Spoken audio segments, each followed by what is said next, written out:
Enjoy the show. Play on my channel. Hashtag not my ranger. But does a shark get to come? No. King Shark That is would not be involved so cool. in James Bond. No, that'd be awesome. No. This is going to be used in On court today's at new some rendition of Unsolved Mysteries. On a side note, I would love to see a horror version of Perfect Strangers. We really made a completely different Christmas story. I will say that.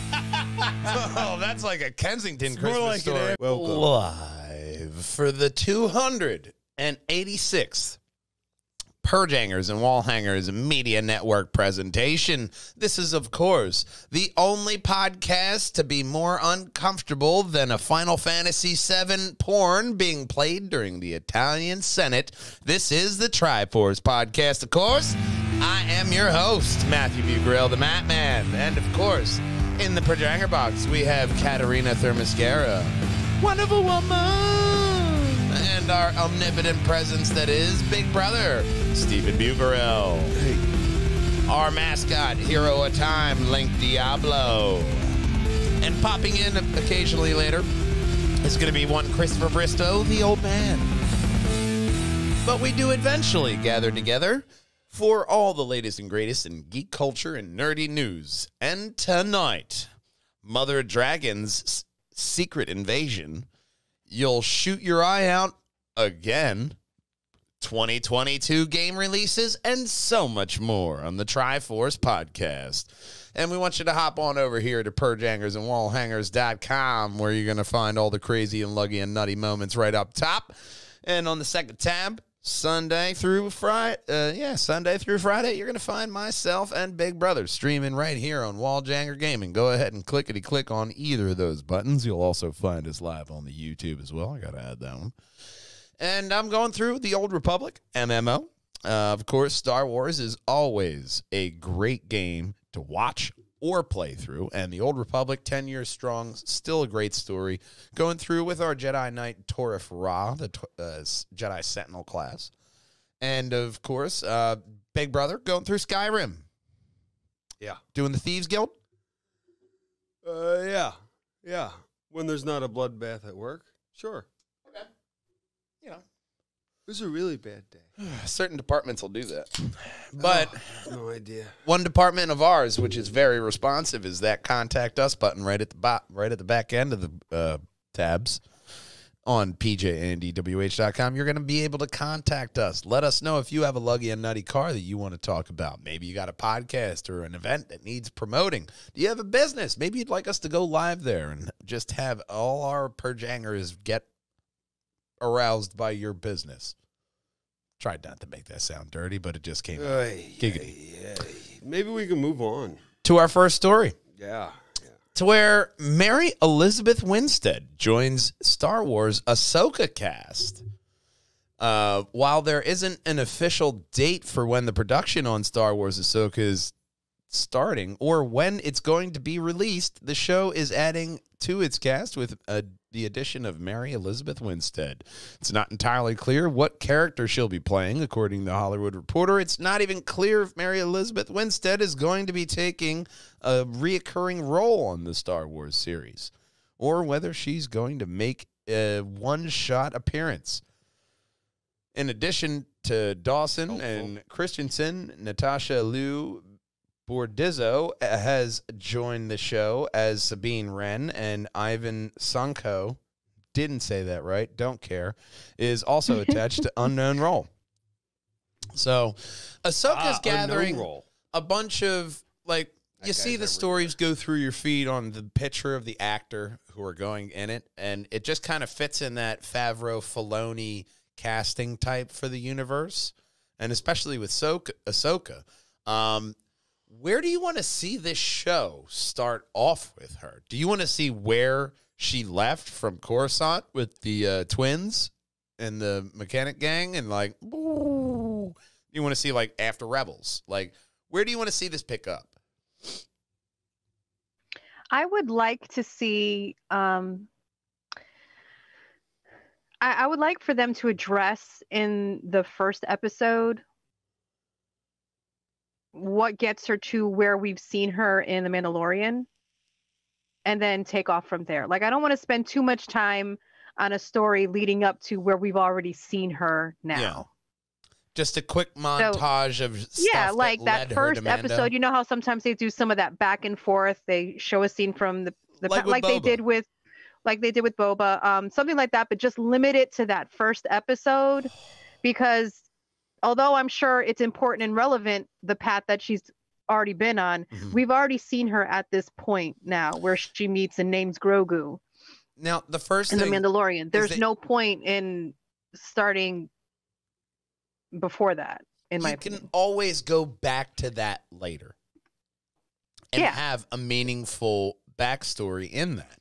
But I think that just getting, and this is my main thing that I'm kind of been pondering since I heard it. I think it was on Fat Man Beyond, is that people almost wished that they did from when you saw Boba and the Sarlacc pit last to meeting Mando and all that, rather than the back and forth for the episodes. Right. I'm kind of siding with that. Now, I get it's probably like artistic flair or maybe just, whatever, but I felt like the story would have flowed better that way, and it would have been a lot more natural, a lot more like a Star Wars story. You don't really see that lost, here's my backstory. While I'm sitting in the Bacta tank. That could have been like a cutscene, and boom, Boba's all better. To where I agree. That's the artistic choice for what they put out. But old man needs to be admitted. Oh, okay. Be interested to see what he feels about this, because that's not taking away from anything that they did. Because I do really enjoy the Boba series, especially the highlight they put on the Sand People, and then even the biker gang, to where they alluded to them just menacing and terrorizing everybody. And then Boba gets his just desserts at the end. Oh, yeah. That was good. And it's one of those things that's always evolving. I did admit him. You did admit him. Does he know he's allowed to come in? You're allowed to come inside, old man. Chris. And then, who do you think she's gonna play? Admiral Thrawn. That would be something, huh? His side. Tom Cruise as Wonder Woman. Yes. Oh man, Hey, there he is. He's just creepily sitting in the background. I'm just setting up my camera thing on. You came in to immediately be told to get out. I do see Big Brother, switch over on the chat to multi-stream. I do see we have Luminous Tater. We also got some other chat comments. Yeah, the other two were spam, so I already removed that from YouTube. Excellent. So there you go. But we do have Luminous Tater here. Welcome, Luminous. Moderation for the win. Luminous, thing simmers down in New York, and hope good health to you. So there you go, sir. So Winstead, you might know her best from a particular fan base of Ramona Flowers in Scott Pilgrim versus the World. She's been in lots and lots of things. Oh, yeah. And to where the question was of this casting, is it going to be a one-off? Is it going to be like, I'll put it this way, like a limited run, like here's a character for a season and we're going to kill him off? Or is this going to be a reoccurring role? What would you rather see her at this role?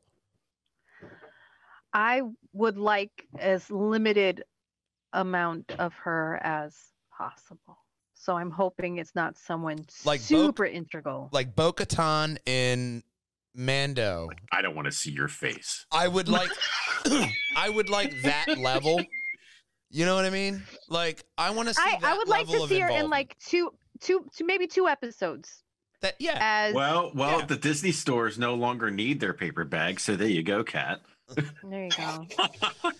But I just there's that eye roll. Winstead is very hit or miss for me, and tends to play whatever character she's playing very aggressively. And I don't know that is something that I want to see 8 hours of. Well, maybe a Sith Inquisitor. Maybe you get her as the big baddie who's hunting Ahsoka. Or somebody that's on a planet that Ahsoka lands on for an episode and is featured in that episode as somebody that kind of points her and, is part of the journey, but not someone that goes with her or stays for a long time or comes back. I think there's something to be had for her to be the antagonist in this, at least for an episode, like you're saying. Like, they have those one-offs to where you can get 2 episodes out of them. Like, first season of Mando, you had Carl Weathers in a lot. You had Cara Dune in 2. And then she came back for, see more of a prominent role before she opened her mouth in season 2. It's yet to be seen if that was. Mouse doesn't like controversy. She was going to get her own show at one point. Yeah. Hashtag not my ranger. Oh my God. It is. It is what it is. But yeah, Goofy will see you. Mary to the Elizabeth door. Winstead, I wish her the best in her career, but I would like to see her as less as possible. Now, I also would love to see Tamar Morrison pop up as Rex in the Ahsoka series. I would. Look at your smile. I would love that. He's giddy for it. Yes. He is. But no, you could Eddie Murphy that shit. You could have the whole bitch in there and just have him as the. I'm just concerned that they're going to put her as one of the Rebels characters. And I don't. That is a nice Boda. No, They're gonna make her. What was the Mandalorian with all the spray paint? Oh, the cult leader there. No, the girl that. No, I know who Ezra's you're friend. talking about, and absolutely not. Ezra's friend. Yeah, that'd be horrible. Yeah, I know exactly That's who you're who they're talking gonna about, but make no, her. please no. No, we're not going that way. That I'll would steer be you into a cliff. That Let's hallway go right off the edge. No, that Sabine. hallway has just No, not deja Sabine. vu. It's not there anymore. It's Damn a brick it. wall. We just stumbled into the Matrix for a second. Sabine. Yes, that's it. No. There's the other no, not Sabine. No, the It's- other. I don't remember her actress. name.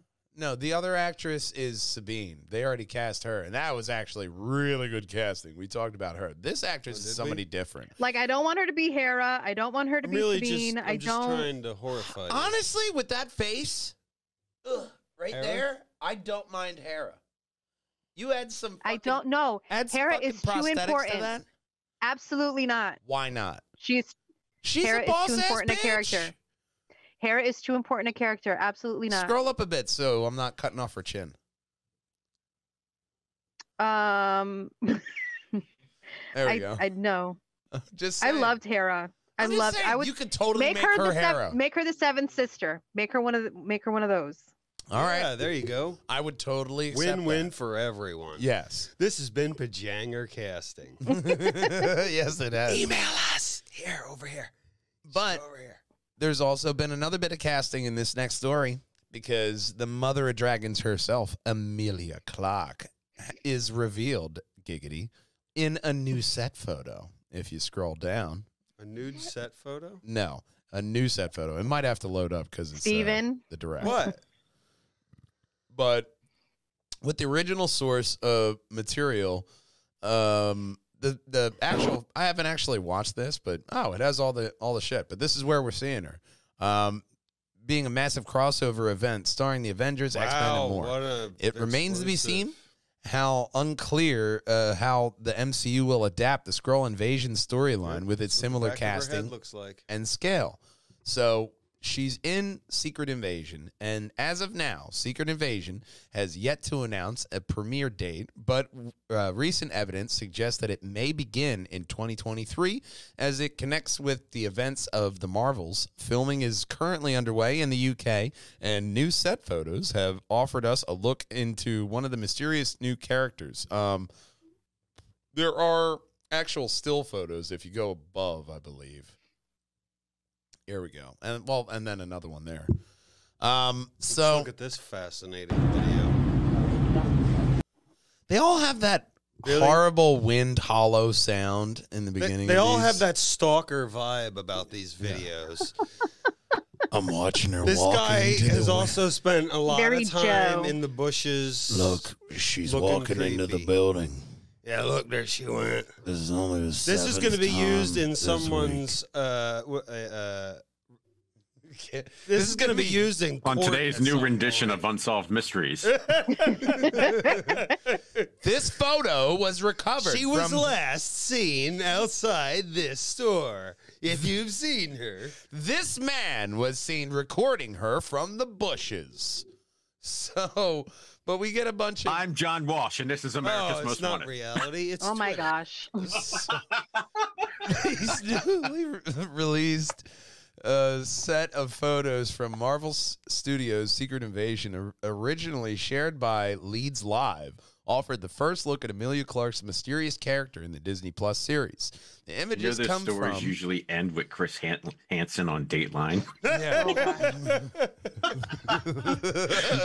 Funny story with that. I had a buddy whose name was Chris Hansen 008, and every time we played Call of Duty, because it was right around when Call of Duty Modern Warfare That's came out. weird that and they... and you'd be like, his name's Chris Hansen, and then all you would see is the person drop from the room. Well, that's weird that they would name him Chris Hansen. Maybe telling on 008. themselves, huh? That's a weird last name. Hansen 008 probably has a very specific family origin to that last name. Probably. But I think it's interesting that they needed 2 zeros. That tells you how many other people. oh yeah, there was yes. Went with that name. Hansen 8. Your Hansen number, 1. no, you're now number 008. We needed to add a couple. Well, maybe they extra were a James Bond film fan, you know, and they were like, no, Hansen 008. Dun, dun, dun, dun. And you know, Emilia Clarke Yes, still looks like she's 12 years old. she does. Oh my God, She looks like such a baby. That's what you get from drinking dragon blood. Yeah. I probably have that wrong.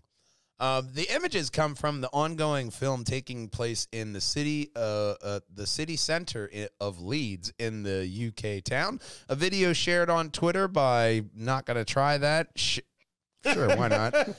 Shivro Dyke showed the Game of Thrones star walking through a doorway into an unknown building. What does it mean? She wanted to go. Fans are really So speculating. I read as to that who she is. the most popular speculation is that she's Abigail Brands, who's the commanding officer for Sword. Sword. And the way that she looks in this video and in these pictures, she looks like somebody very young, like off the street that's stumbling into something. And I don't see that as someone running Sword. Origin. Origin. She doesn't have the green hair. Yeah, but yet. her origin, how did Well, she she- command she the whole was a- thing if she's like was a little alien timid? spy, but you know, Everyone's got to mean, start somewhere. maybe this is I would like the almost believe end. more that she is going to be the introduction of mutants. What mutant do you see her as? I could obviously my first one, Kitty Pryde. I would, yeah, I could see that. I could totally I could see for her sure see rocking that. that. She could be Kitty Pryde easily. She's Now, I'm a- not saying that this is an X-Men introduction, but it makes more sense to me of her being somebody that looks very scared, very timid, like she's gotten these powers and she doesn't know what to do with it, Well, we than know her they're being coming. the commanding officer for all of Sword. We know they're coming, and we know they're getting a movie called The Mutants. So, is it that unrealistic that by like That's my 2023, leap right now. when this movie's coming the out and we Commander have the argument list at Marvels, some point. is it that Yeah. unrealistic that we won't see mutants at this point when this comes out? Because you know, Marvel's always planning in the future, and the stuff that's filming now is not necessarily going to be released in the beginning of next year or at the end of this year. So And this doesn't have a date attached to it yet. So I'm not sure who They she pushed is. it off of I the know 2022 she maybe calendar. she is Abigail. I don't know. We'll all find out later on. But I feel like just from what we've seen, the way she's dressed, the way that she's carrying herself is not someone that is in charge of an seems entire. secondary. Like secondary character. Yeah. Like supporting cast, like Kat Dennings in WandaVision. Well, you know how like they like to have a Important, baby but you know, in every show, like, you know, the one that needs to be protected or what have you, or mentored, and she kind of has that look about it to me.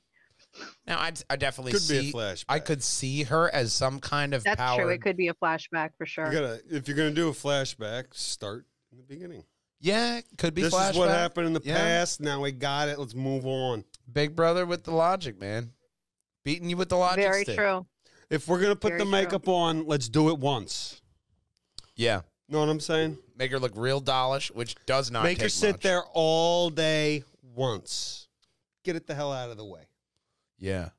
Because what was it? There was a bunch of people who've been in that chair all day for like makeup that have been like, nope. She probably didn't take all day. Probably didn't take. You want me in another movie? Better up them figures, bud, because that shit sucked. You know what I mean? There's been that. Now we have CGI. But if you really want that true feel to it, you have to be like Amelia Pond. And you have to have that blue paint applied to your face to become Nebula. Yeah, Fair. and sit through that. But she's a fucking trooper, and we love her. I for actually it. really like Steven's thought process on this. That could very well be a flashback to her, however she got to where she's going to be the one running sword. I just don't see But it just from as the look of her. She becomes different people really well. Yeah. Yeah, oh, she does. Does she? Yeah. Because She you saw looks her way different in Look at this who she photo was. behind him than she does as the Khaleesi. Well, yeah, the Khaleesi, and then you look at her in Rogue One. Because the Khaleesi Solo. often Solo, didn't yeah. feel like wearing any clothing at all, and that's what we all loved about the series, isn't it? Oh my lord. I mean, if we're going to be honest, we might as well. Steven, go in the horny corner. That's actually where the producer's desk is. But it's the main thing of this is that, to his point, she could literally be playing anything. She has that Yeah. dramatic. She has that range. You know what I mean? Yeah. I would like to see her as a mutant. For sure. Okay. Yeah. I definitely would like to see her as a And mutant, but if she was Kitty Pryde, she'd have a dragon. that's true. Lockheed. Lockheed or Lockhorn? It's actually Ilya's dragon, Talk but about still they share it. typecasting. But I definitely see this as a win, a big bucket of win for Emilia Clarke getting into the MCU, because we also have the one dude from Peacemaker is in Guardians of the Galaxy 3. He has way too difficult of a name for me to remember or even try to pronounce. Okay, it's that one dude. We all know who you're talking about. He's the dude from the last episode at the last minute who did the food thing. The dude from the dude who was being the... the dude. I don't want to. The dude with the food thing. I don't want to spoil it, but he did the thing with the food thing and last episode at the very end, and he's been a dick the whole season. So Okay, that's that very guy, clear. you know who you are. Well, okay, yeah. A lot like this next story. We know who this guy is. It's a bit of a bumpy transition. It's a bit of a bumpy segue, indeed. Yeah, hilarious. But something that isn't hilarious is the James Bond producer says that Idris Elba, I have no Is idea. the shark going to be in this Why? one, too? Idris Elba. Idris Elba. But Does he come with the shark? look at what the autocorrect put Idris Elba's name as. Idris Weba. Oh my gosh. Google. So You know, even you your can just- own you don't technology have to let is it. misspelling shit. I copied and pasted, and it auto-corrected it to Idris Weba. No, I don't let it autocorrect. Don't Don't do Don't that. you tell me. So- what to do. Hit Idris Elba. Look, Even your own computer has proper pronouncing. if the author of this article is allowed to fucking misspell something, so am I. All right, Google? I'm allowed to do it too. Yes. But, thank you. Idris Elba is he's part of the conversations of being the next 007 James Bond. But does a shark get to come? No. King Shark That is would not be involved so cool. in James Bond. No, that'd be awesome. No. So James Bond producer. So James, who's the guy behind you? So I'm going to call her Barbara Broccoli, but her name is Barbara Broccoli. Has talked about the search for the Broccoli? next 007. And It's if French. thank you. Broccoli. Oh, thank you. I would love some. Discussions have taken place with Idris Elba. Hey, it didn't autocorrect that one. Yeah, about the broccoli. role. That's Tuesdays at the Hairy Donut. Dave. God damn it. They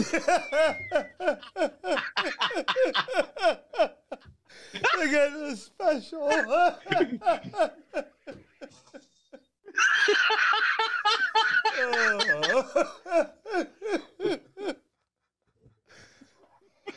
Oh.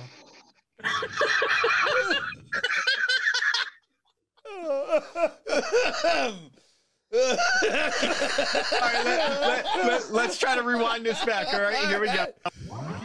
Oh, we are adults. Oh, we are adults. All right. There are no adults. Look around. They're all gone. I don't know. They just started looking at me one day. I don't know who you people are looking at. Daniel Craig, remember him? No. He gave up the license to kill last year in No Time to Die. Obviously, that's very fitting because he didn't have time for it. Who has time to kill people when you have other money to be made, like in Knives Out, where he kills other people? This time without a license to kill, which makes sense. He gave up the license to kill. Makes that first movie makes so much sense. He went into investigating instead of killing people. Knives Out. Watch it. Okay. For years, speculation has been rife about who could take over when Craig left the role, with names like Henry Cavill, Tom Hardy, and Elba frequently tossed around into the ring. She continued, I think we have decided that until No Time to Die has had its run, and Daniel Craig has been able to, well, we've all been able to savor, reap the benefits of Daniel's wonderful tenure. We're not going to think about or talk about anybody else, actors to play the role, or storylines, or anything really. We just want to live in the moment present. Here, I'll summarize. No comment. Essentially. No but comment. They're thinking about him.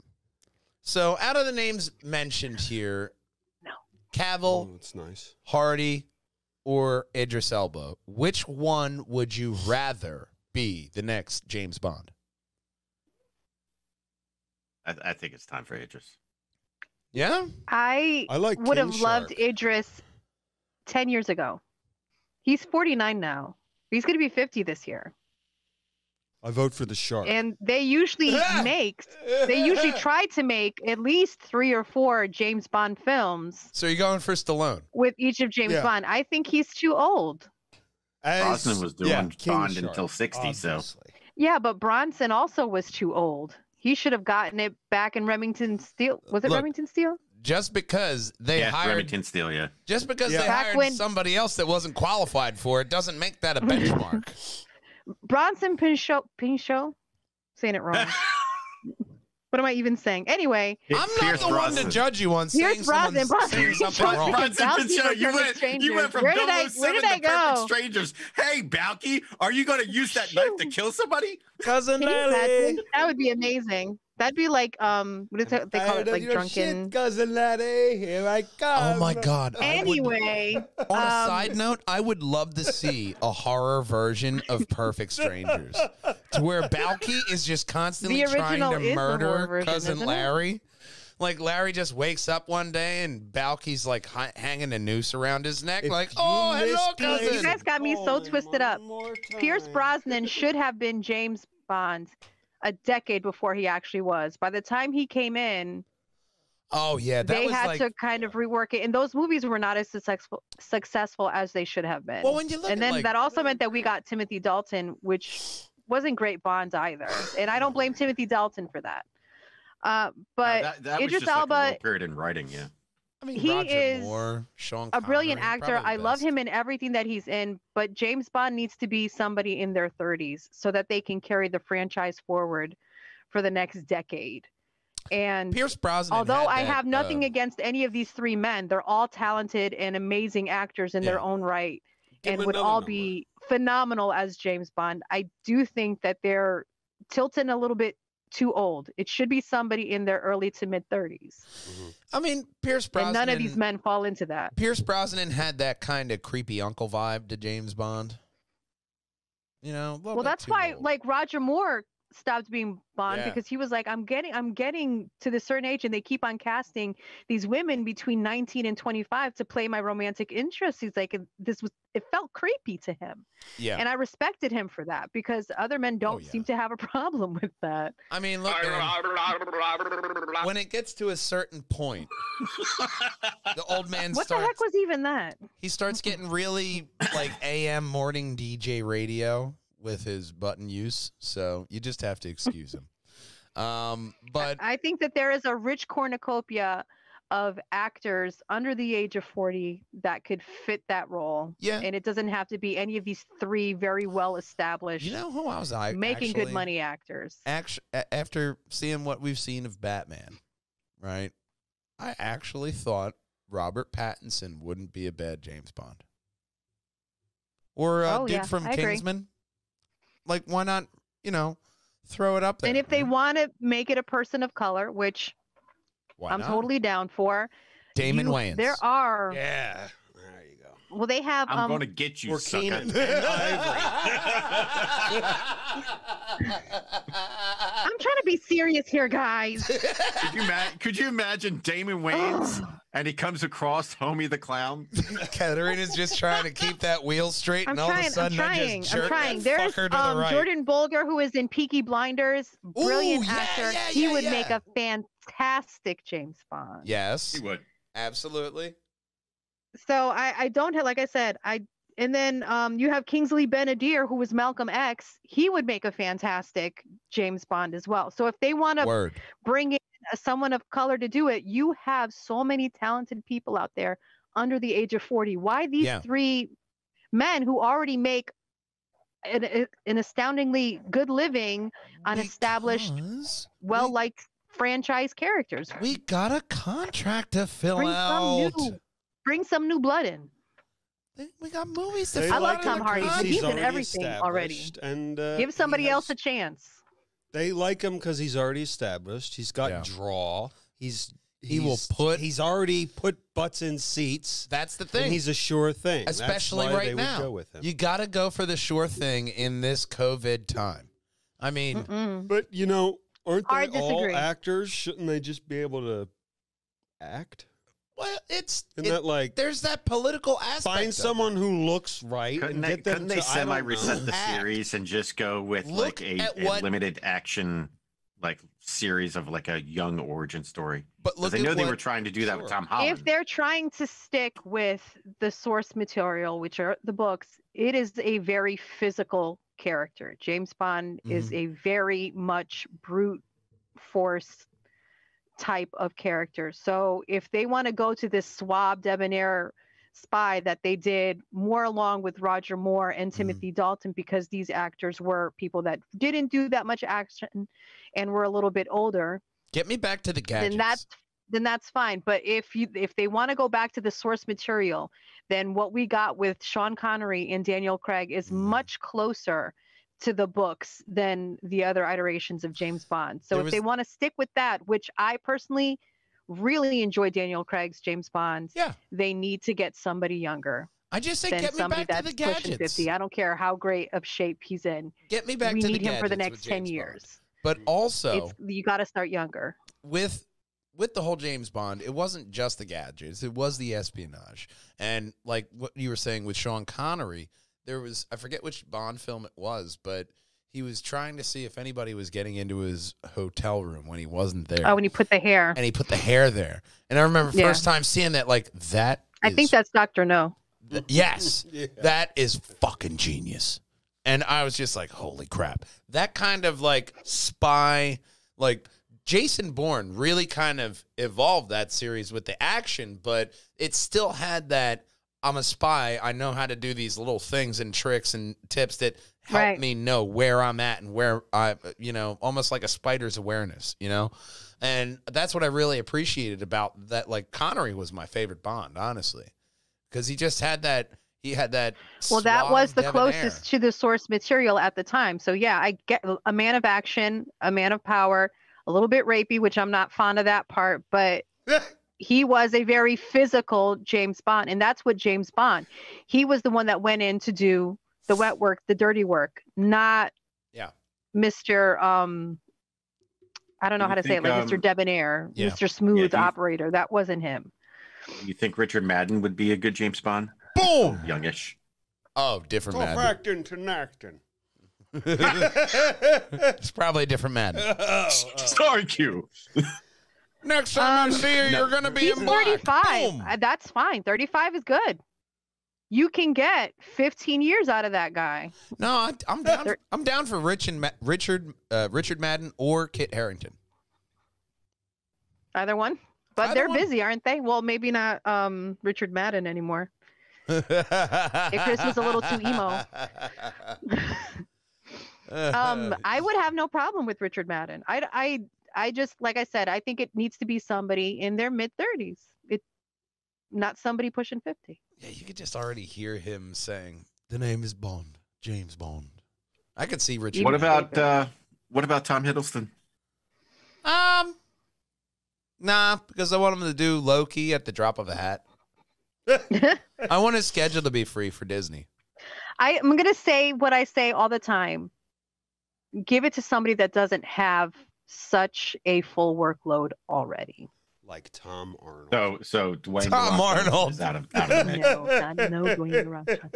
It's Tom Hiddleston is very much still entrenched in the Marvel Cinematic Universe. He does not need another franchise. The man is set for life already. He can just do passion projects for the rest of his life and be A-okay. Give it to somebody who needs. He could pick a job. Who needs them? I would peg Hiddleston as like M or the new M, like the gadget. Yeah, he would make a great M. Yes, I think he would make a great M. He would even really make a great Q. Yeah, he would. Yeah, either one. I mean, but he could pick a job like a bowel movie. He'd make a great money penny for a female M or male M, non-binary. I don't care. He could be as our M. Can you imagine Tom Hiddleston as Moneypenny? That would be amazing. It would be awesome. That'd be freaking amazing. Even for just like a Funny or Die video, that would be completely worth it. But another thing that may be worth it is our next story. Oh, okay. Yeah, man, because A Christmas Story is getting a sequel. Really? Yeah. Remember that story? Remember that movie that they play like 24 hours a day for 2 months straight? Guess what? TNT. Yeah. I said that today. No, I live in the modern world. Off topic, but on topic. We were talking about how my parents or how people tend to hold on to things. And I said that my parents have a Citizen of the Year award that I got in 1987 when I was in 5th grade. And I was like, why do you have that for? And that's exactly what I said. I'm like, it's a major award.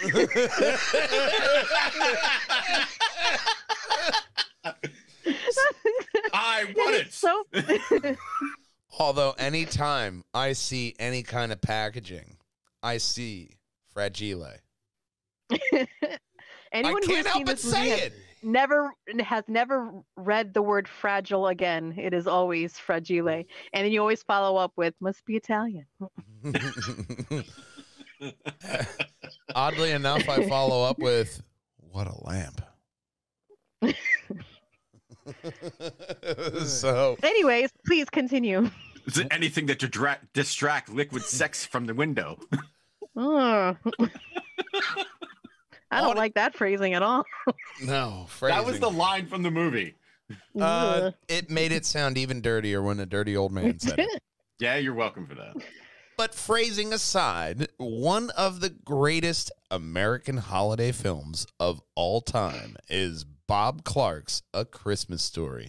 Although a box office disappointment upon initial release, endless hentai viewings of the old man and endless showings on television made it a holiday staple. Right up there with It's a Wonderful Life, which is true. They play both of them incessantly, nonstop during the holiday season. I've never seen It's a Wonderful Life. I've always avoided it. Yeah. The colorized version is actually on Amazon. That's all right. But Clarence, I'm good.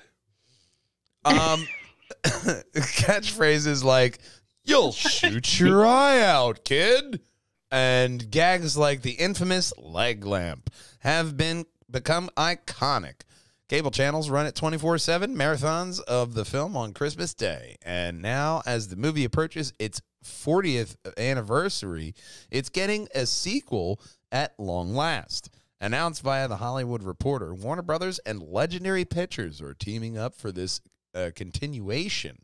And it stars the original Ralphie himself, Peter Billingsley.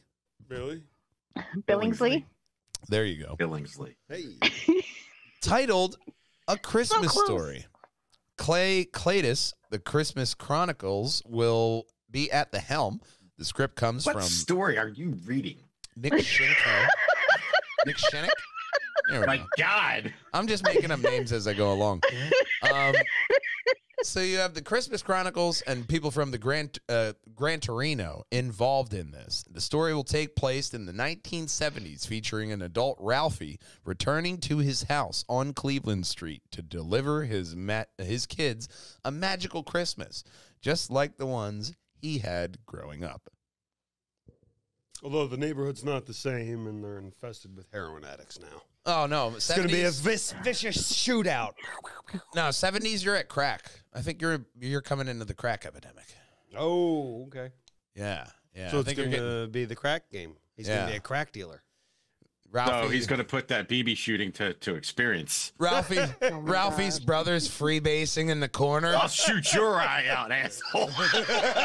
We're really going to make a social statement about Told you to give me drugs $20, man. You're like, all right, man, calm down. Here, you'll shoot your eye out. Well, you know, you bring light to the painkiller epidemic in any way you can. You know? I think we made a completely... Sponsored by the NRA. I pulled that one around. We really made a completely different Christmas story. I will say that. Oh, that's like a Kensington Christmas More like story. an after-school special. What do you want, Dad? An AR-15. A Christmas story. So the goal... In the next 48 hours. This next sentence isn't making it any better. The goal is to recreate the same real-life tone of the first movie based on the autobiographical stories they want everyone to ignore it. humorous Gene Shepherd. So... That's what happened the first time. History? What's that? I'm crying. My God. Oh, boy. We won't blame you because I don't this think is you horrible. want that. I don't think you realize how for hard it is for hire, me to try to man. listen while also not hearing what you're saying at the same time. Like I'm trying to stay invested, but also shield my mind from the words that are coming out of your mouth. That's my normal day-to-day life. I've done my job. So we'll see Ralphie reconnect with childhood friends as well as deal with the passing of his old man. However, Melinda, give me a minute. Dude, just on to the next story. Please. I want to know how Ralphie's dad dies. I think that's going to be pertinent. He dies of crack. Turns out Ralphie's old man turned into Probably a crackhead. liver poisoning, if I had to guess. Oh yeah. He was an old soul. No, he smoke inhalation from the furnace. Died of the shit. That's actually plausible. I will tell you what. He Or had fire caused by a shorting of the leg lamp. he definitely had an A+ death. But if And you you'd want A+ God. catering for that for that weight, ask him for a leg lamp. if you want to leg up on your next funeral or wake, God, I know what advertise.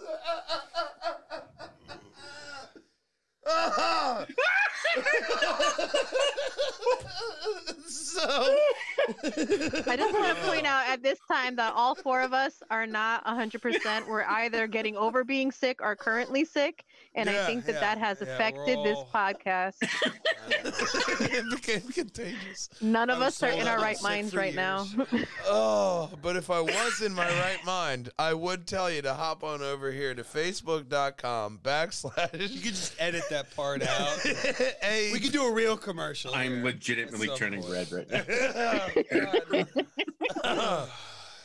So you can go over here to facebook.com / APLUS right now. Tri-State to find A+ Catering, and you can book them for your next wake or maybe even conference for your business. It doesn't have to be a morbid event because it's going to be joyous. As to your delicatessen, maybe switch over to a different picture, maybe one with food. I can't be talking about delicatessens with the picture without food in it. There we go. A delicious delicatessens for you to try out during your next event or catering need. Do you want to be just a selfish fat ass? Maybe you could just hire them to just sit and, bring a whole bunch of food to your house for you and your family. It's your money. Use it when you need it. But you can always hop over here to get all the best in deliciousness for whatever you want to have thrown. Hop on over there. Okay. Suddenly we were J.G. Wentworth head. Yes. It's your food. I wasn't going to go there. Use it when you need it. Anyway. So, the clunkier segues have happened, but Shenmue, the animation, drops a violent new trailer to reveal a February debut date. Adult Swim announced the 2020 that Shenmue, the game about making friends and getting a job, and avenging the death of your father at the hands of your mysterious kung fu master, is being made into an anime. I mean, that does just kind of sound... Tale as old as time. Yeah, try refreshing it. I thought there was a fucking trailer here. It's being made into an anime, and now we've got an official debut date. The 13-episode anime will premiere on February 5th. We've also got a new trailer, and this one is more to the point than the first one we got to look at in October. Ryu wins the tournament, skips the celebration, and arrives at his father's dojo just in time to see the old man get absolutely rocked by Lan Di. Ryo lips off and gets fed a triple-decker knuckle sandwich for his trouble. He got it half off. At the point, the trailer moves to the quest for the sweet revenge to learn why his father was killed, get some righteous payback. With the first trailer, this one does not waste time on everyday life side of Shenmue, to where that was a huge thing of Shenmue, driving a forklift, collecting capsule toys, and this one instead focuses on the good stuff, which is to say, beating the shit out of each other. That first game was that just pulled you in. It was like one of the I feel a little cheated that I'm not going to see Shenmue driving a forklift. Okay. Yeah, well, you're not missing much. This is just a forklift. Backing up. Sounds like the rest of my life. But I never got a chance to play Shenmue. What was pretty much that was just the story, just finding revenge for your father and driving forklifts. That was pretty much the game. That was pretty much it. Just to get better for forklifts, get better techniques, and try to kill the villain. That's it. With forklifts. So fighting with forklifts? Open world with forklifts. Impaling here. Okay. So that just seems kind of a simplistic description of it, considering so many fans wasted so much time getting another game made. But other disappointments are on the horizon for our future, which are Electronic Arts and Lucasfilm Games announce new Star Wars titles in development from Respawn Entertainment. Well, that's cool. Excited about these. Oh, yeah, man, because Electronic Arts and Lucas Games announced today that they will be joining forces once again for 3 new Star Wars titles. The next title in the Star Wars Jedi franchise, which is said to be the successor to Star Wars Jedi: The Fallen Order. And on top of that, we're also getting a strategy game and a first-person shooter, all currently developed from Respawn Entertainment. They're famous for telling us about it? Telling us about games and just never, like that one. There's two or three I remember. Star Wars 1313 is the infamous one that pops off in my head. There was also originally another Respawn game which was supposed to be I remember a released, trailer, but then they stopped it, and then I think remember they turned a it into trailer something with else. like a drop ship or something. And Yeah, I think that was like 1313. Yeah, Yeah, that was. could still be 13. bitter about. It was either getting it. 1313 or is that one Respawn one that they dropped when they were starting to just move everything over to Lucasfilm Games. Could be that one. I think it was that one because that one looked cool. Because no, the dropship was 1313, but there was also that other one because they had a little bit of a trailer and then like concept art that they released, and it looked really promising.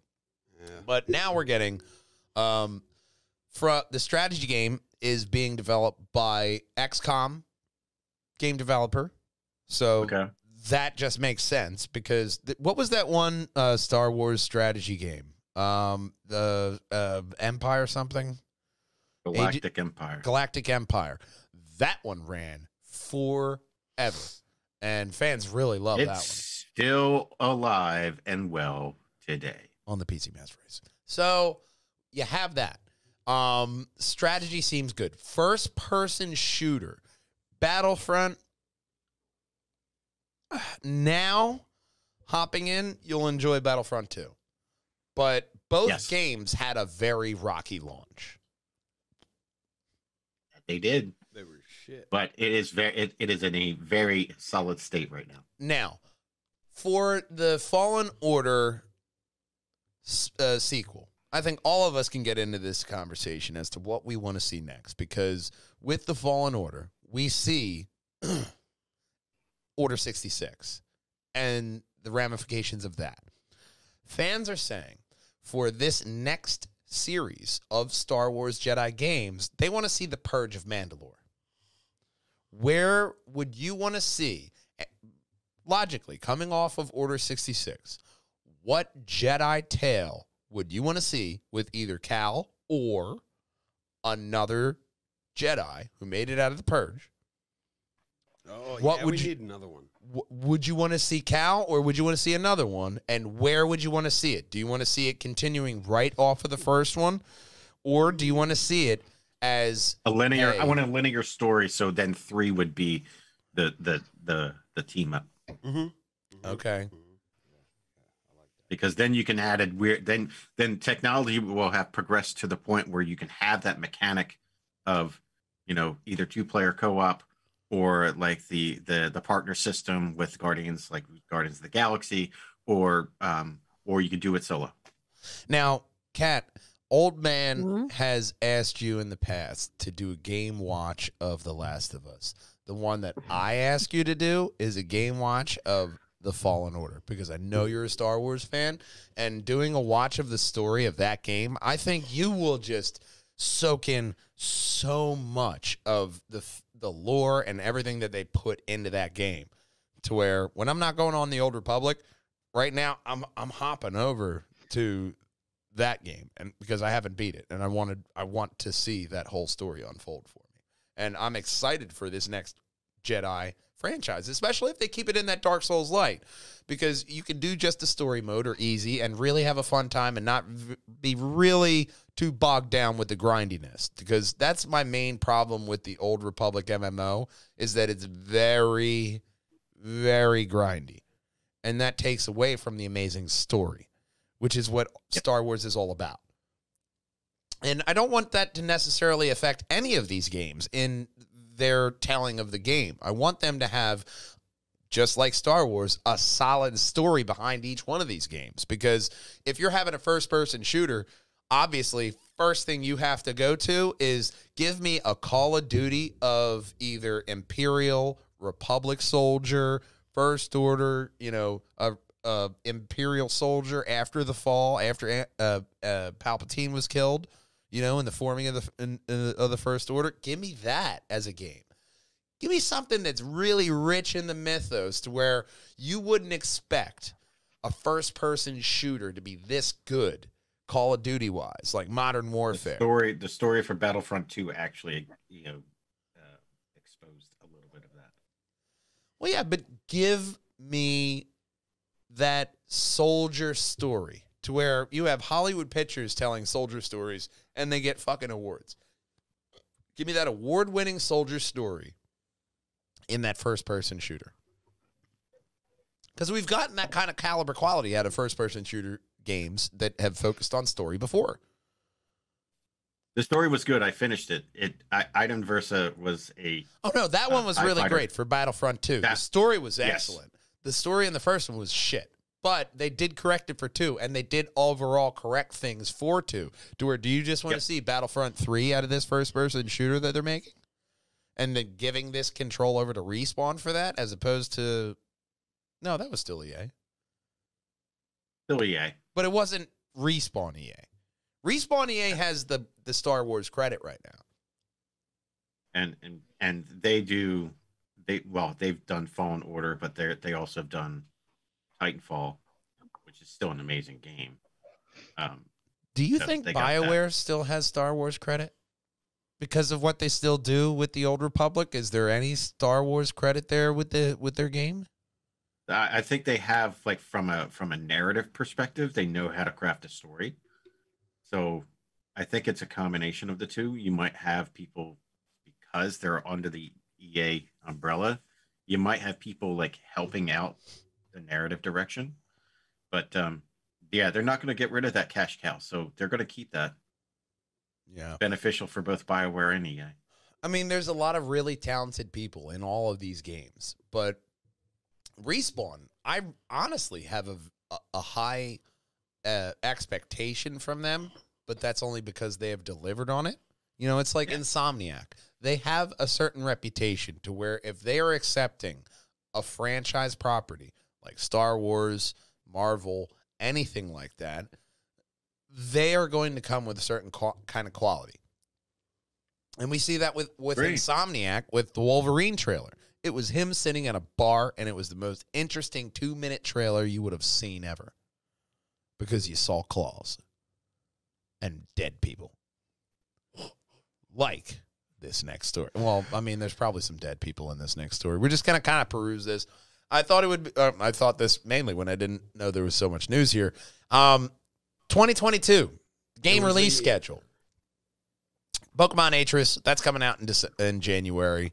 Also, God of War just hit PC. Shadow Man Remastered. There's a bunch of them in here. We'll just kind of peruse down, list anything that jumps out at you there. Baby store. The mods for the God of War for PC are already in full effect. They already got like a CJ mod from San Andreas. They got a SpongeBob mod. I saw the CJ one. They got a Horizon. beardless Kratos. Horizon Forbidden West coming out. Yeah. Dying Light 2 staying human. There's a lot of really impressive graphics trailers for that one. Lost Ark is looking good. They're still putting out content for Destiny 2. Elden Ring. Let's focus on this one a bit because Elden Ring, one, they're saying 30-hour playtime, as well as you cannot 100% that the first time through. Okay, that's nice. They are given. That's nice for replayability of a game. Yes, Big Brother's not going to care. Oh, he's going to play it multiple times anyway. It doesn't matter. Scrolling through here, Tiny Tina. We're going to get that this year. Elix 2. Didn't play the first one. Gran Turismo. If you're into this, the racing games. If you like BDSM and racing. Just like Batman, you will love Gran Turismo 7. Justice.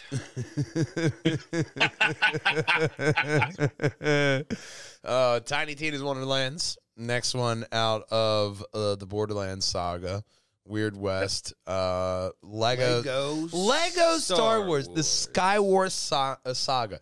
They did this already, right? Or they just released them individually, and now they're going to bundle it together?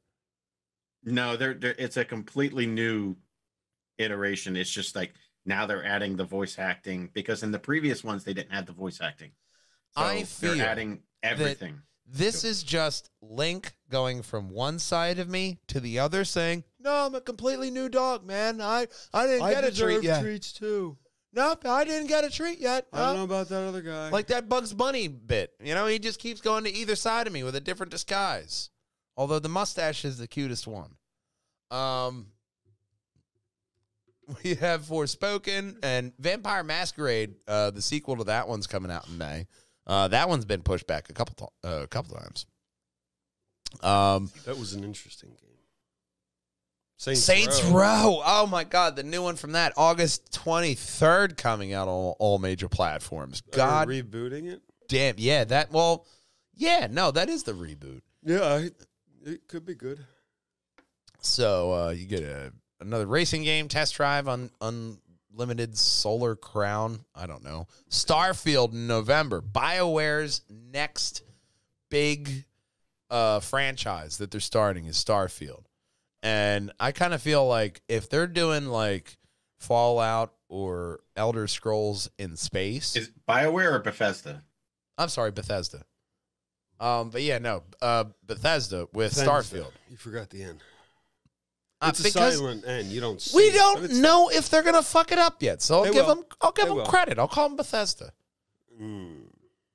But Stalker 2, that's coming out as well. A bunch of stuff. Some stuff to be announced. Avatar, that game coming out. We saw only literally a screenshot of that. So more stuff. Bright Memory Infinite. Man, I can't wait for that to come out because that was the one guy who made this amazingly beautiful shooter game. Fantastic. I can't wait for that one to come out. I did a map plays on it. It was so good. You'll find that on our YouTube. Dune, Earthlock 2, Earth Defense Force 6. My God, they make a lot of those games. There's a lot of great shit. Ghostwire Tokyo, that's coming out this year. Homeworld Hogwarts 3. Legacy. Yeah. The Harry Potter game, they're saying we're gonna be getting a trailer for that soon, to where I'm not gonna lie, man. You give me an action adventure or RPG or like an open world Harry Potter game, I would definitely play that shit. I mean, who wouldn't want to hop in that world, be a wizard?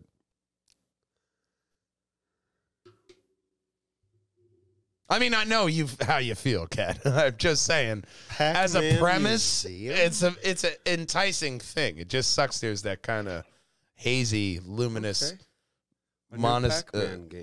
Monsoon cloud around it. But River City Girls 2 is also going to be coming out. We don't know when, though. I was a big fan of River City Girls 1, apparently. Okay. So we can go on to the next Skull story. and Bones. Because this is a lead-in to our end segment, which Elon Musk, brilliant man he is, his little brain chips called Neuralink, they are heading for human trials. Mm-hmm. Clinical trials are being prepared to insert chips into people's brains that may give back movement to people with spinal cord injuries. Did you pick this because of the photo? Yeah, I did. According to The Guardian. What? There's a little brain there you can see. See? It's right there. It's very interesting. According to The Guardian, Elon Musk co-founded Neuralink company. Neuralink is working towards some very cool sounding tech to help humanity and totally not conquer us all. Musk claims, I love how they put that there. He claims that the company's chips, which are about to start human testing, will enable someone with paralysis to use a smartphone with their mind faster than someone with their thumbs, which is incredibly terrifying. No, it'll be fine. Look at Twitter. It's going so well. Has it? I don't use it, so I'm just guessing. Look, in the dumpster fire that is humanity, you can call Twitter a success, but that's only if you're judging it based on failure. Genghis Khan. Genghis Khan and Twitter. Twitter seems very, very reasonable. Yes, compared to Genghis Khan. I'm just saying. I'm not wrong. And only in comparison to Genghis Khan. Yeah. Coming with logic. Yes. But what was the question? The only thing Genghis Khan succeeded at was reducing the core temperature of the Earth by 2 degrees Celsius when he was done. And raping. But Mongolia and China are climate change. Very populated thanks to that. But my main point to this story is the end segment I thought of is if we'll hop in the future machine here and hop like, I don't know, 30, 40 years in the future. We're all alive. And Neuralink is a very common thing. All right. What game would you love to play with Neuralink? My immediate thought is solitaire. Well, I mean, no, but Call of Duty, first-person shooters, to where the immediate access between your brain and the interface would be crucial. I think that would be interesting, but then I also know that I would still get mopped by fucking 12-year-olds because that's not going to help me any if they still have the same technology. So I'd probably still play the same normal games I do, but the PvE realm. But I was very interested to see what was your knee-jerk reaction to be like, you know what, that would be cool to be, to play that with my mind. Because especially if we're in our way future forward machine, you could pair that with, let's say, like the little contact lenses, right? Or augmented reality, to where you have the game in front of you and you're controlling it with your mind. Now you're in almost like a Sword Art Online phase to where you are immersed in this world. And you have all those sensations because Neuralink is adapting with your brain and doing all this stuff. I mean, being able to hop into like a Neuralink MMO of like Elder Scrolls and being able to smell the snozberries. I don't have any sense of smell. Yeah, but it's Neuralink. It would just... That's all right. You can turn it off. I've heard a lot about smell. I don't think it's all it's cracked up to be from what I hear. I don't hear positive reviews. I if will all tell the you. reviews I heard were for a restaurant, you'd never eat there. I got to tell you. I don't care what some people said. Like, the negative reviews outweigh... Look, being able to turn it off would be nice, but it's more helpful than not. It's not really, as I've found. I've made it fine. The first thing they ask is, how do you know there's a fire? Well, number one, there's other signs like people running, smoke, people on fire. It's easy stuff. You know what? Greg wasn't on fire yesterday. I think there's a problem.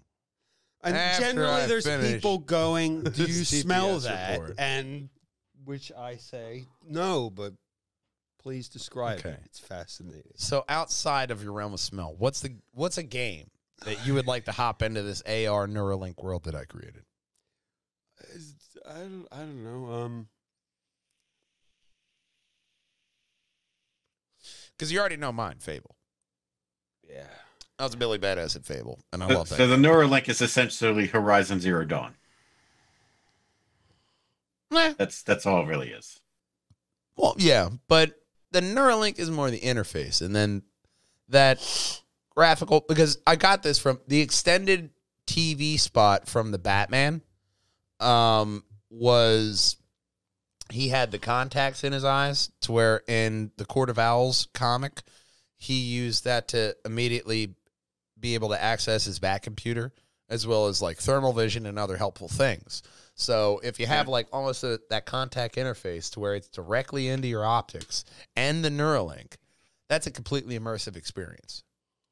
So is Assassin's Creed with the Neuralink. Exactly. And with magic computers, because that computer gets on your eye, it's going to burn the retinas out. Well, no, it's more just like a lens, and then that's connected to another computer, which is doing more of the work. There's a So it's circuit piggybacking. board on it. Your eyeball's going to fry. They'll figure it out. Yeah. But the main point in this futuristic world, 30 years in the future, where they already figured that out, is that where's the game? Old man, where are you going with this? I mean, Mass Effect would be a good game at that. Of course, Assassin's Creed, Call of Duty. I don't know. I mean, we've seen what the technology is. It's just it's just tough to kind of pin one down because I play everything. So like, I mean, you could also put the microphone further away from you. Sorry. Hey, oh my God! I can hear you. Thanks for joining us. We really want to hear what you nice to meet you. have to say. Yeah, you're Helps welcome. to have a mic. So, Kat, I know you're not big into the game realm, but I did. If you could transport yourself to any world, I thought more along the lines of like fantasy or novels, any other like real fantasy novels or like real nerddoms that you would have really linked to. What would be that one that would? All right, Neuralink, I have to get it. Well, at least I can go on to this. To where if there was like a Neuralink Doctor Who world I could link into, I'd be fucking down. If I was forced by gunpoint to get it. Put way too much thought into this on my own before this topic came up for this show. Like I've thought about like if I would be able to go into, let's say, the Harry Potter world or the Tolkien universe or the DC universe. And it always comes out to the same thing to me, and that I would die. No, because I completely see you as the Deanna Troi of whatever universe you go into. Like you're Guinan. You just kind of like talk to everybody. You're like, oh, hey, it's Katarina. Like I immediately, I don't know. Like I feel like as accident prone as I am now, the only thing that saves me is that I don't live in a world like that. And no, that's why I said you're Guinan. You'd be in the bar. You'd be safe. Everything always will work out because you're the player character. Yeah. You're like the world revolves around you. You could just be everyone's conscience since everyone's video game. It would be like it would be like your Gwenpool, to where you realize you're in the story and you realize I'm the main character. No, nothing's gonna happen to me. I can do whatever the fuck I want. I feel like that would not work out for me. But I honestly would love to be in Knights of the Old Republic. There we go. Yeah. Her answer might change in the next couple months when we get that new Wonder Woman trailer too. Well, no, but also next month when we get that new update for combat and the actual quality of life and graphics to Old Republic. Man, they're going to keep adding content to that. And there's already a bushel. Like, right now, I'm on Tatooine. Just went to Alderaan. Nice planet. Some weird, creepy sky star stingrays that you ride. Not bad. Yeah. Been to all the nice planets. And I think that would be how much I love Wonder realm. Woman. You know how much I would love to be like it. And it's not even like her powers. It's just the woman that she is. That is just what has always drawn me to her strength of character and her compassion and her empathy and all of that and her dignity. And but to train with a saber and be able to use the Force, and there's just something inherently cool about that. That if I was going to go into a game, that's what I would want to do. Yeah.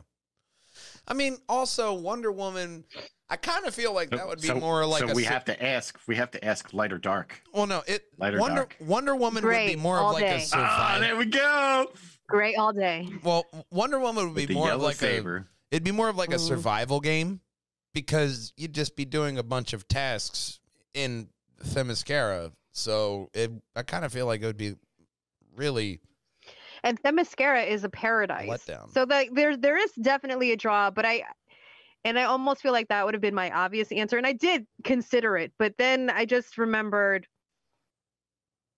as a kid, did I pretend to be Wonder Woman or did I pretend to be a Jedi? I pretended to be a Jedi. So. Look, man, I pretend to be a Jedi whenever I see a red light off in the distance. I'm using my am a Jedi powers. Whenever I go into any store. Yeah. Automatic doors? I don't think so. That was my hand. Red light, green light. A couple of times when it does work out, you feel like, did it happen? Did I connect to the Force? No, of course you didn't. But you feel like it, and that's it's on important. a timer. You can time it. Quit popping my bubble, man. But no, I completely side with that. The High Republic or Old there's Republic Matt pulling up at the traffic light. Let's make him feel important. Yes. Click. Wait, he's doing his hand motion now. You know, we Yeah. all take it personally whenever that light changes in a way that we're not happy with. So there, you know. It's the dark side of the Force. But yes, gray all day. Yeah. Gray all day. It makes the day pass by quickly. But Gray Jedi just have it easy. They don't have, fuck off. You know? They have achieved true balance. They're like that neighbor back in the day to where if the kid was acting up, you'd smack them a couple times and then tell their parent what they did. That's the Gray Jedi. They're just kind of keeping order in the neighborhood, just making sure nobody's too bad, too good. They understand there is no light without dark. But they also have a nightlight in their hallway, which equals it out. I do have a nightlight.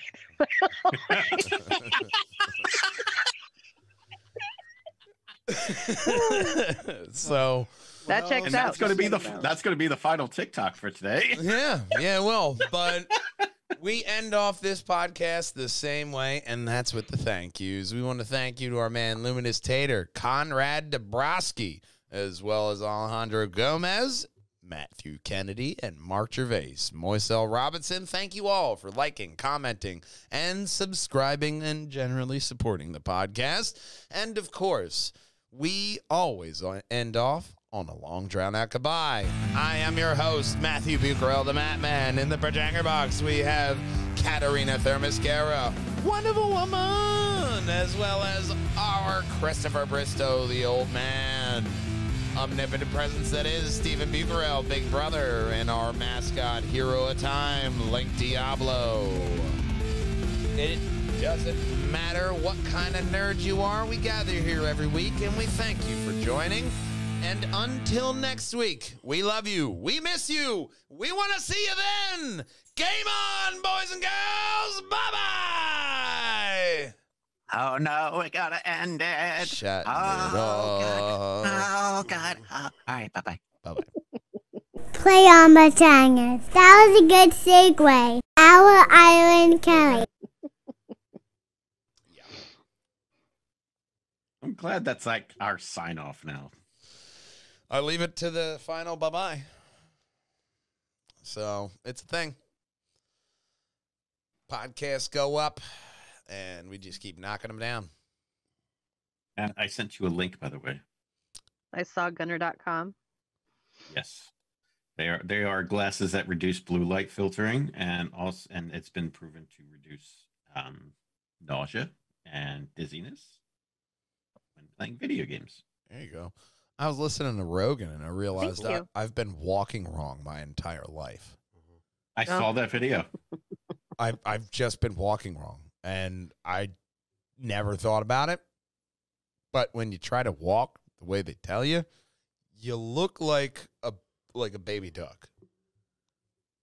It just looks like really awkward the way when you're consciously trying to walk on that part of your foot. Yep. You get used to it. It's you almost look like there's a little bit of shit in your pants and you're trying to make it to the bathroom. How did we get here? Maybe I'm overanalyzing. Yeah, a little bit, you think? A smidge? But I've been really thinking about it, if you can't tell. It really popped my melon, man. You think you know how to walk? I do it every day. I know I don't know how to walk. I trip too much. I'm just glad Are you I don't feeling have better, to use a Kat? cane. 3 years ago, I am. man. The game I am DVDs feeling changed. better. Yeah, I'm yeah, it still hurts. my chest is still cold, Yeah. which is a weird feeling. Like my lungs are That's cold. my ice cold heart. Oh, you. Yeah, absolutely. Fuck everybody.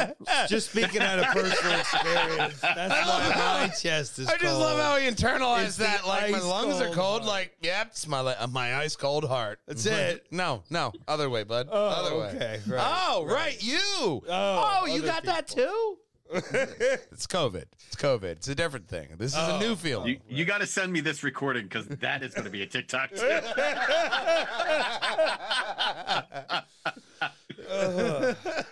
It's just. Well, I'm glad I'll be entertaining the Chinese overlords. I mean, we have to win him over somehow. Chris's conversation with Matt. I talked to him later on because Chris was like, I reached out to Matt. I told him about backstage, about voice acting and all that. I reached out to Matt and I talked to him. And then when he finally answered me, he was like, man, Chris really lit a fire under my ass. And he, I got that. That's why in the family chat, he sent that reel of voice acting promos and stuff because he got inspired by Chris. So as all this is going on, after I talked to Matt, and after Chris really lit a fire under that one's ass. After Chris, said his piece and all that about everything going on, I went and made sure that I called him and told him, hey, man, all this shit, guess what? You still made a difference. You picked somebody up out of their darkest moment and lifted them to inspiration and motivation. Matthew Kennedy has one of the best voices for voice acting ever. Does. And he helped him realize it in his darkest moment. And that is the ultimate sign of a Perjanger. Someone who ultimately just wants to lift another nerd up, even if they're in their darkest moment.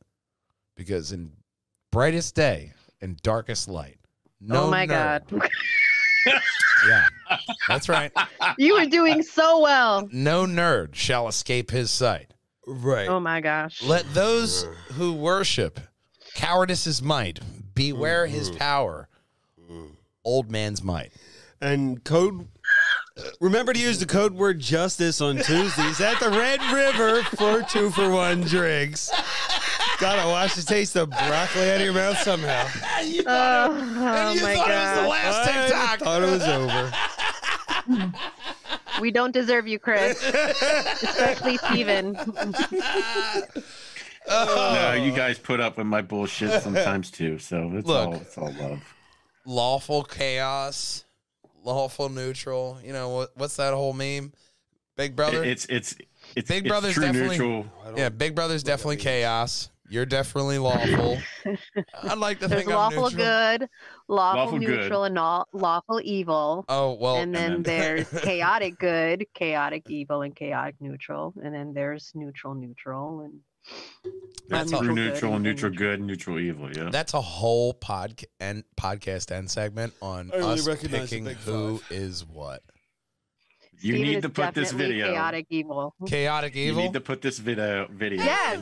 in the Perjangers. I see him more as like. I don't care if Steven joins a nunnery. Okay. That's his choice. Not really. I definitely see him in that For chaotic Harry realm. Donut alone, chaotic evil. There's no coming back from that. No, especially now that we're going to isolate that sound. Oh yeah, no. God. There's no coming back for that because that was If he didn't comedic. already have it at Tom Cruise's Wonder Woman, Oh no, Harry he donked Donut it. just. He straight up MJ tongue out, slam dunked that shit with the Harry Donut. Yeah, The Red River, that was behind the back. Oh, I couldn't even remember what the hell I said it was. I had to ask, what the hell did I say that was? luckily, I relived this moment twice in my life a week.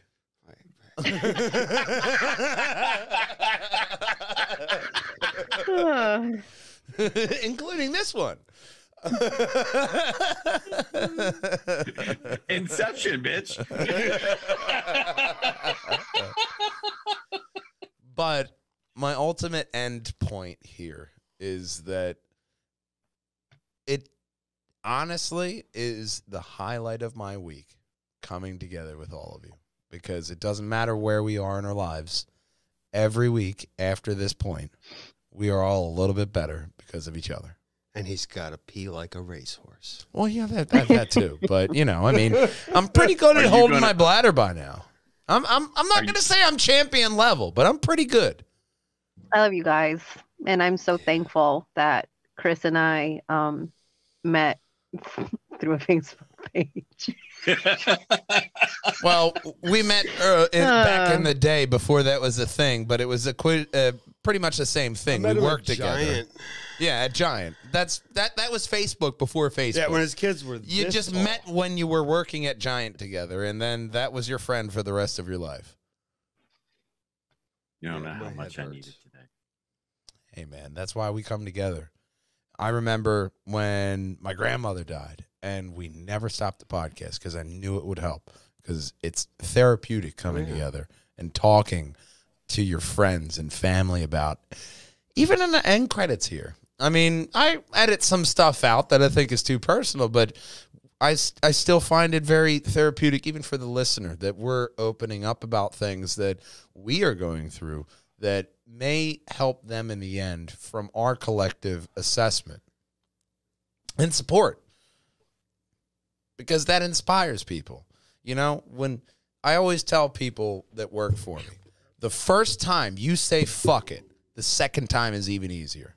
And this podcast is the absolute opposite of that, because every single person in it in some way or form or fashion has that way of saying, fuck it, why not? They add that extra bit at the end, which makes it positive. And all of us have that kind of mindset. Bruh, unfuck it. We can make that a shirt. Unfuck yourself. 2 shirts.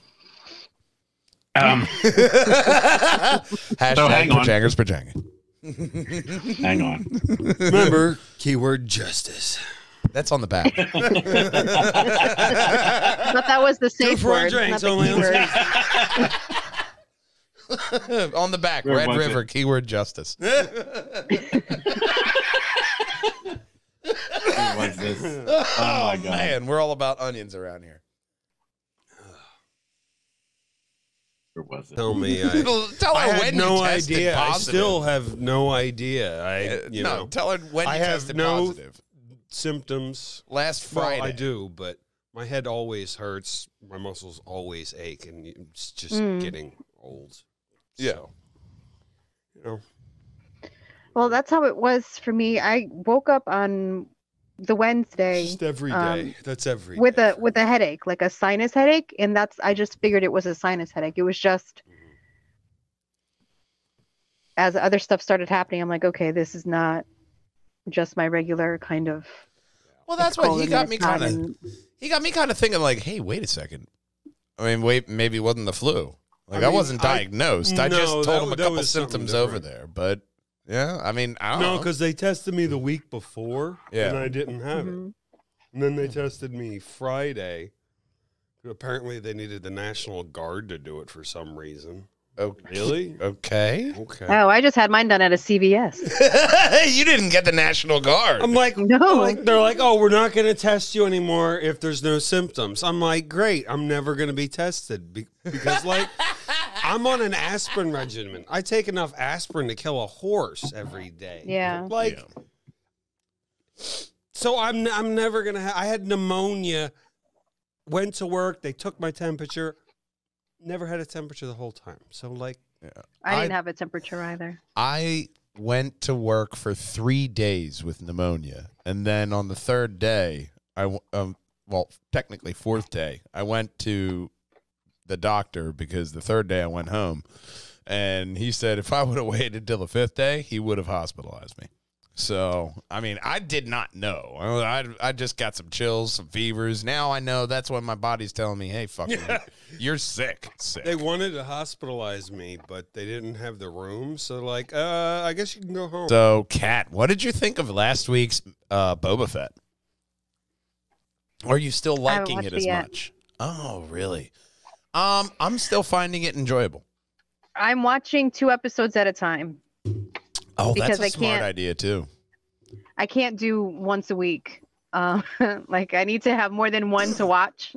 I love once a week. We watched the other one over again. I'm spoiled. Yeah, we watched it. We watched it twice. When episode 2 came out, we just watched 1 and 2 again. And I mean, I do not mind the rewatch because that's, once again, just like television. Mm-hmm. So I'm just loving that once a week thing, especially Peacemaker. Last week's Peacemaker was amazing. While I was sick, I ended up getting caught up on a lot of shows that I had been meaning to watch and just didn't get around to. Yeah. Like Hawkeye and What If, and just cleared up. Like, my Netflix queue is now down to just one show that I'm watching. And everything else that's in there is stuff that I'm all caught up on, just waiting for the next season to drop. That is amazing to me. Like, I have never been caught up in this way. And I'm watching right now. Oh, watch Midnight Mass if you haven't seen it on Netflix. That's effing amazing. I've heard good things about it. So good. And now I'm watching Archive 81, which is a mistake because I'm a big chicken shit and it is scary. Well, I mean, Midnight Mass, I have heard good things about. I just haven't took the plunge. Yeah. Okay. Do it. Chef's kiss. Do it. I would love to hear your take on it afterwards. I am usually really good at a couple episodes in knowing exactly how it's going to play out. Like, I know what's coming next. I know who the people I'm supposed to be rooting for are and all of that. And this just, every week, I was like, no, actually every week, every episode. I did not take a week to watch that. I watched it all in one day. I was about to say, I don't believe a week. 1 week. Hero at times sniffing every inch of the floor for some reason. I don't know why. He was sitting there. Oh. He's got to make sure it still smells like him. Have you been keeping up with Peacemaker? No. I was waiting for it all to drop. That one is really good. I know we had the story about character progression being a focus on that, but it's not just Peacemaker. It's really like all of the characters are evolving in it like a show should, and it's really good. And I have this stance on it that I want James Gunn's universe to just be that. Just that's its own bubble, and let him do whatever the fuck that man wants. Well, my one of my friends is like, please just watch the dance sequence. just watch. It's not a spoiler. Please just watch that for me. And I'm like, I can't do it. I can't. I gotta wait. So I know that is something that is well, I already told amazing you to behold last week that Eagly is my favorite character, and he still is. I love that eagle. And I think that no matter what the CGI budget was for that eagle, up that fucker and add him in more. Was it CGI? Oh, did you see the Lord of the Rings? Oh, yeah, we talked about it last week. Yeah. You know, did I say last week, because I don't know if I knew last week or not, that it wasn't CGI? Oh, I didn't know that either, and we didn't.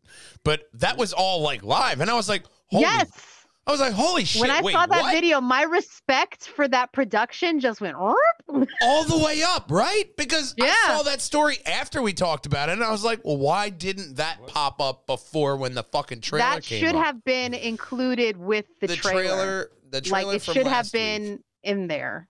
Yeah, the trailer for last week for the Lord of the Rings, the Ring of Power? The Rings of Power. Rings of Power. I mean that bunker ass shit that circle, a circle. The circle with the ring. That thing they called a trailer. They were literally smelting a ring for the fucking shot. That doesn't impress you? That was they could have done dope. CGI. Okay. That was all practical, and that made me respect. I have so much more respect than I remember, because last year I was just like, I don't know, I'm kind of disappointed, but I'm holding out to see. But even last podcast, now that I know that, the respect. You're like, I'm disappointed. It's not the Silmarillion, but maybe it's not what I was expecting. I was kind of disappointed, but I'm gonna give it a shot. And now this week, I'm like, oh my god, I can't wait, because if they're putting this much care and work into the freaking teaser trailer just to announce the title. You know, and it's not now I'm into it. It's not like they were recycling old footage. This is just Amazon fuck you money. Yeah. And I'm down. I mean, I was never a really big Lord of the Rings head. I think one year for Christmas, my mom bought me the trilogy of books. And you're like, I'm going to read these, and they sat on your shelf. I made it through maybe a page or two of The Hobbit. I was not a reader. Try the audiobook. I read them fairly often when I was a child, before we had access to everything else that we have access to now. And every once in a while, I'm like, you know what? Let me go back and reread it. Like, I wanted to go back and read the Silmarillion and just kind of refamiliarize myself before the show came out. And then I looked at it and I just kind of opened it and fanned through, and I saw all the italicized writing, and I was like, I can't do it. See, now I don't have the attention span Audiobooks I don't have are the my energy outlet that there. I used. I could read for hours and hours as a child. Now 20 minutes, and I'm like, Yeah. good night, But nurse. I have a whole bookshelf now of comics to read in front of me, and they just stare at me disappointingly every single day because They're judging you. it's just like, oh, you haven't found time to. And then I thought, all right, I'm gonna actually read this if I have it propped up, looking appealing, looking at me judgmentally, like the Legend of Zelda Ocarina of Time manga. It's just sitting there propped up because it's the perfect size.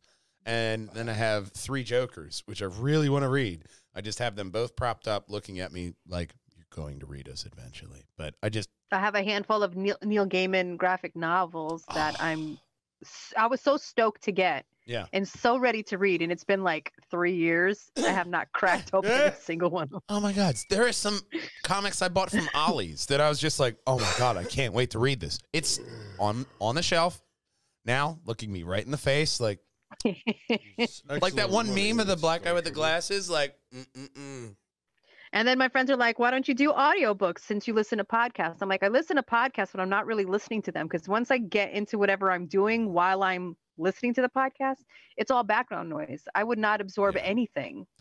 It depends, because Game of Thrones, I was in fucking thralled. It did not matter. There could have been an old woman walking 2 centimeters per hour in front of me in the middle of the road on a highway. I would have sat there and listened to all of Game of Thrones. I was like, oh, wait. But I can't sit out in front of my house because Link will just constantly bark. And then I imagine not only annoying the neighbors, and I don't give a fuck about that, but it's mainly annoying Big Brother. And I'm like, all right, I got to get out of the car. But I still want to listen to this book.